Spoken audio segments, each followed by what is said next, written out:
When you first open up your package of cellophane noodles, you're going to notice a tight, white, and uber dry bundle that looks like string.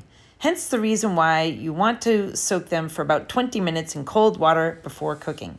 After 20 minutes, it should look nice and loose and be very transparent. I'm going to be working with a long-handled strainer that happens to fit inside my sauce pot.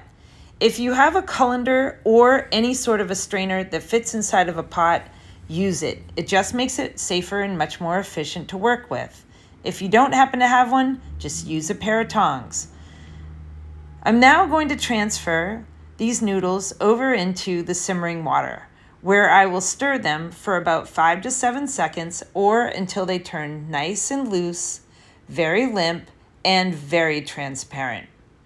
After I've noticed that they're thoroughly cooked through, I'll then transfer the noodles back into the cold water, shocking them and basically preventing them from turning into mush.